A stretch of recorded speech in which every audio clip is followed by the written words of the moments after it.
당신의 재산 중에서 부동산 비중이 35%를 넘으면 절대로 안 됩니다. 한국 사람들의 가장 큰 문제가 바로 이 지점에 있습니다. 대부분의 사람들이 재산의 70에서 80%를 부동산에 깔고 앉아 있습니다. 사회초년생이 무리하게 영끌을 해서 집을 사게 되면 그때부터 지옥이 시작됩니다. 매달 들어오는 피 같은 월급의 너무나 많은 부분이 은행 원리금을 갚는 데 빠져나갑니다. 만약 집값이 떨어지기라도 한다면 상황은 끔찍해집니다. 빚은 그대로인데 자산 가치는 하락하는 최악의 레버리지를 경험하게 됩니다. 우리는 집이 무조건 안전하다는 잘못된 편견에 사로잡혀 있습니다. 월세는 버리는 돈이라는 생각 역시 매우 잘못된 교육의 결과입니다. 우리가 철저하게 무시하고 있는 것은 바로 기회비용입니다. 일부 강남의 비싼 집들이 20억, 30억 하니까 지금 안 사면 벼락거지가 될 것 같은 불안감에 휩싸입니다. 하지만 앞으로 한국 부동산이 과거처럼 폭발적으로 오르기는 매우 어렵습니다. 인구는 빠르게 고령화되고 있고 지방에 가면 분양조차 되지 않는 텅 빈 아파트들이 넘쳐납니다.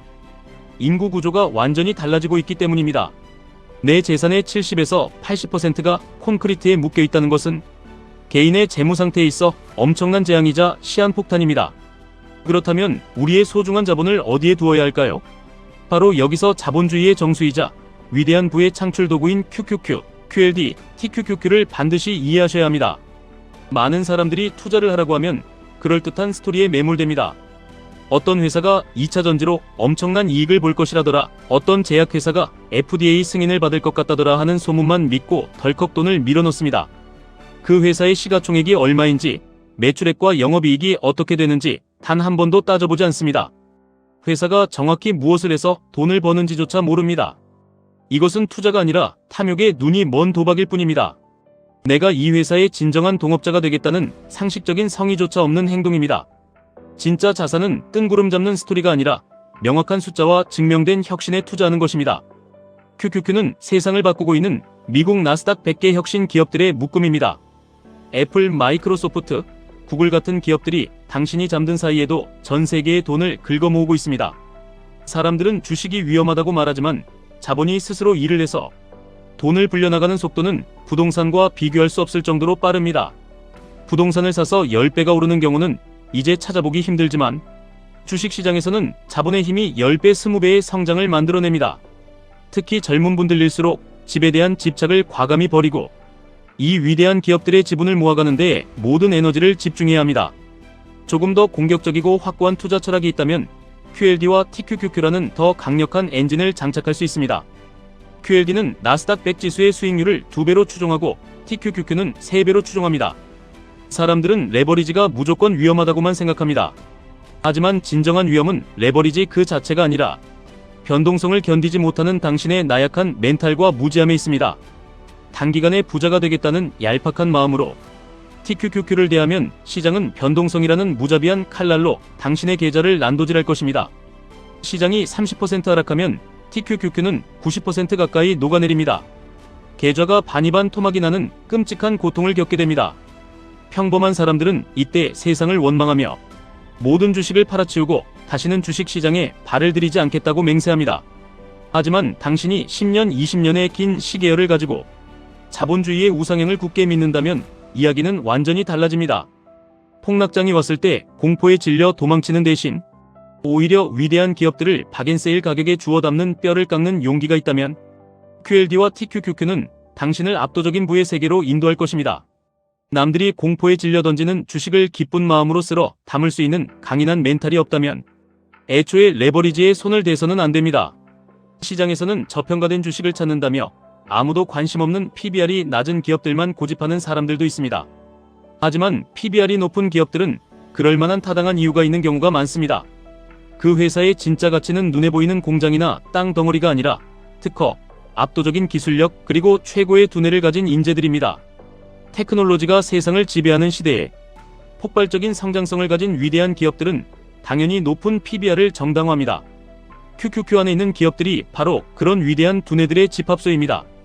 단기간의 유행이나 테마주를 쫓아다니며 소중한 돈을 낭비하지 말고 전 세계의 자본과 인재가 블랙홀처럼 몰려드는 곳에 당신의 돈을 묵묵히 묻어두어야 합니다. 최근 주식시장이 많이 오르면서 지금이 광기의 영역이 아니냐고, 너무 고점이 아니냐고 불안해하며 묻는 분들이 많습니다. 시장은 언제나 오르고 내림을 끊임없이 반복합니다. 내일 당장 끔찍한 폭락이 올 수도 있습니다.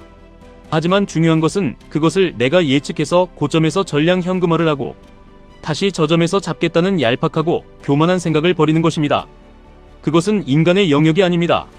당신이 할 수 있는 유일하고도 가장 확실한 행동은 일정한 원칙을 가지고 비가 오나 눈이 오나 꾸준히 투자하는 것뿐입니다. 당신이 한 달에 200만 원을 번다면 20만 원은 무조건 투자 계좌로 자동 이체해야 합니다. 그리고 남은 돈으로 철저하게 생활을 통제하는 것입니다. 연금 저축 계좌나 일반 계좌에서 안전하게 S&P 500을 사든 기술주 중심의 QQQ를 사든 당신의 담력과 목표, 수익률에 따라 QLD나 TQQQ를 전략적으로 섞든 그것은 개인의 선택입니다. 여기서 변하지 않는 핵심은 내 전체 자산의 대부분이 콘크리트가 아니라 생산적인 주식에 들어가 있어야 한다는 절대적인 원칙입니다. 경제적으로 충분한 현금 흐름이 생기고 금융자산이 20억, 30억 든든하게 쌓였을 때 비로소 6억, 7억짜리 실거주 집을 여유롭게 사는 것이 올바른 순서입니다. 이 순서가 거꾸로 되면 평생 은행의 노예로 살며 가난의 굴레를 벗어날 수 없습니다. 부자들의 공통점은 생각보다 훨씬 단순하고 명쾌합니다. 그들은 절대로 돈을 함부로 대하지 않습니다. 철학이 없는 유튜버들이 비싼 스포츠카를 타고 나와서 주식으로 대박이 났다고 계좌를 까고 자랑하는 것을 보면 그저 코웃음을 칠 뿐입니다. 진짜 부자들은 남에게 과시하기 위해 비싼 옷을 사지 않습니다. 그들은 매사에 철저하게 긍정적이며 남과 자신의 삶을 무의미하게 비교하지 않습니다. 그들은 원트와 니드의 차이를 뼈저리게 알고 있습니다. 밥을 먹고 생존하는 데 반드시 필요한 니드에는 돈을 쓰지만 남에게 보여주기 위한 명품 백이나 비싼 외제차 같은 원트에는 지갑을 굳게 닫습니다. 습관적으로 원트에 돈을 펑펑 쓰는 사람들은 스스로를 파멸의 늪으로 밀어넣고 있다는 사실조차 깨닫지 못합니다. 나이가 들어 노동력이 완전히 상실되었을 때 자본이 나를 위해 스스로 일하는 시스템이 구축되어 있지 않다면 그 노후는 상상조차 하기 싫은 끔찍한 지옥이 될 것입니다. 보통 은퇴 시점에는 자신의 1년 생활비의 25배가 현금성 자산으로 있어야 한다고 말합니다. 1년에 5천만 원을 쓴다면 15억 원이 필요합니다. 그 돈이 없다면 100살이 될 때까지 단돈 만 원의 압력에 시달리며 비참하게 고통받아야 합니다. 이러한 위대한 자본주의의 철학은 반드시 자녀에게 대물림되어야 합니다. 자녀의 금융교육은 한 살이라도 어릴 때, 아니 태어나는 바로 그 순간부터 시작해야 합니다. 돈은 결국 시간과 복리의 게임이기 때문입니다. 아이에게 얄팍한 용돈을 주는 것보다 아이 이름으로 증권 계좌를 열어주고 매달 꾸준히 QQQ나 TQQQ를 사주는 것이 100배 1000배 위대한 교육입니다. 아이가 7살이 되고 10살이 되어 말귀를 완벽하게 알아들을 때 그 계좌를 열어 보여주어야 합니다. 아빠가 내가 태어날 때부터 매달 30만 원씩 투자를 했고 이 돈이 시간의 마법을 받아 이렇게 거대하게 불어났다는 것을 아이의 두 눈으로 똑똑히 확인시켜 주어야 합니다. 그리고 이제부터는 너와 내가 함께 이 위대한 자본을 키워나가자고 제안하는 것입니다. 이것이 진짜 현명하고 지혜로운 부모의 역할입니다. 아이에게 돈이 얼마나 무섭고 귀한 것인지, 돈이 없으면 삶이 얼마나 비참하고 구차해지는지 뼛속 깊이 새겨주어야 합니다. 미국에서는 10대 아이들에게 남의 집 잔디를 땀 흘려 깎게 하거나 편의점에서 꾸준히 일을 하게 하면서 노동의 신성한 가치와 돈의 무거움을 직접 체험하게 합니다. 우리는 어떤가요? 아이가 20살이 넘도록 돈은 부모의 지갑이나 플라스틱 신용카드에서 마법처럼 무한정 뿜어져 나오는 줄 압니다. 성인이 되어도 경제관념이 전혀 없는 무능력한 자녀를 보며 뒤늦게 땅을 치고 통곡해봐야 아무런 소용이 없습니다. 가족 구성원 전체는 돈에 대한 생각이 완벽하게 일치해야 합니다. 부모는 돈을 모으기 위해 피땀 흘리며 10원 한 장 아끼는데 자녀는 부모 돈을 우습게 알고 스타벅스 커피를 매일 마시며 낭비한다면 그 가정은 결코 행복해질 수 없습니다. 부모님들은 자녀에게 그저 국영수 공부만 잘하면 된다고 가르치며 수백만 원의 비싼 학원비에 모든 재산을 쏟아붓습니다. 공부만 잘해서 좋은 대학에 가면 저절로 부자가 되는 줄 아는 엄청난 착각 속에 살아갑니다. 어렸을 때부터 밥상머리에서 돈에 관한 대화를 철저하게 단절한 결과가 바로 가난의 지독한 대물림입니다. 자녀가 성인이 되면 스스로 거친 인생을 개척하도록 냉정하게 내버려 두어야 합니다. 부모가 모든 것을 희생해서 지원해 주어야 한다는 강박에서 당장 벗어나십시오.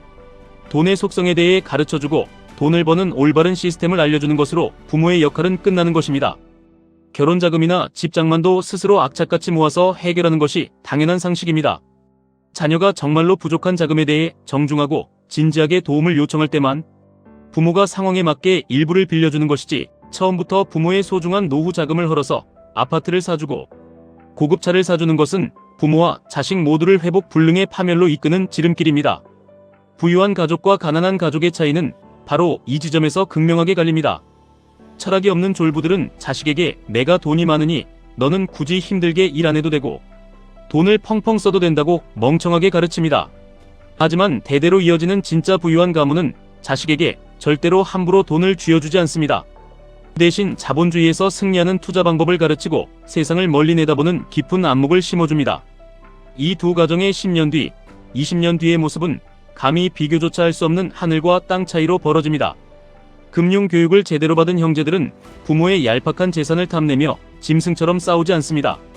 한국에서 부모가 죽고 나서 자식들이 푼돈을 넣고 법정에서 진흙탕 싸움을 벌이는 이유는 단 하나, 어렸을 때부터 올바른 금융교육을 철저하게 받지 못했기 때문입니다. 오늘 전해드린 이야기는 단순한 주식 투자 기법이 아닙니다. 당신의 남은 인생과 당신 가족의 운명을 통째로 구원하기 위한 절박하고 간절한 외침입니다. 부동산 불패라는 거대한 환상에서 하루빨리 빠져나와 위대한 기업들이 당신을 위해 쉬지 않고 일하게 만드십시오. 혁신의 상징인 QQQ, 그리고 시간의 힘을 극대화하는 QLD와 TQQQ는 당신이 깊은 잠에 빠져있는 그 순간에도 당신의 부를 폭발적으로 증식시키는 가장 든든하고 위대한 일꾼이 될 것입니다. 남들에게 보여주기 위한 헛되고 어리석은 소비를 오늘 당장 멈추고 그 아낀 돈으로 오늘 밤 안주의 주식이라도 더 억척스럽게 모아가십시오. 가장 중요한 인생의 철학은 매일매일 어제보다 아주 조금이라도 더 부자가 되는 것입니다. 오늘 밤 잠자리에 들기 전 조용히 눈을 감고 스스로에게 물어보십시오. 오늘 나는 가짜 허영심에 굴복하여 쓸데없는 물건을 사지 않았는가? 오늘 나는 나의 빛나는 미래를 위해 내 자본을 위대한 기업에 제대로 배치하였는가? 어제보다 오늘 더 현명해지고 어제보다 오늘 단돈 1000원이라도 더 부자가 되는 치열한 삶의 태도를 굳건히 견지하십시오. 그 작은 하루하루의 긍정적인 통제와 자본의 축적이 눈덩이처럼 모여 결국 당신을 결코 무너지지 않는 거대한 부의 성과관으로 안전하게 인도할 것입니다. 시간은 언제나 당신의 편이며 자본주의는 변동성을 이겨내는 위대한 인내심을 가진 자에게 엄청난 부를 보상으로 내려줍니다. 지금까지 1분 투자 하이젠버그였습니다.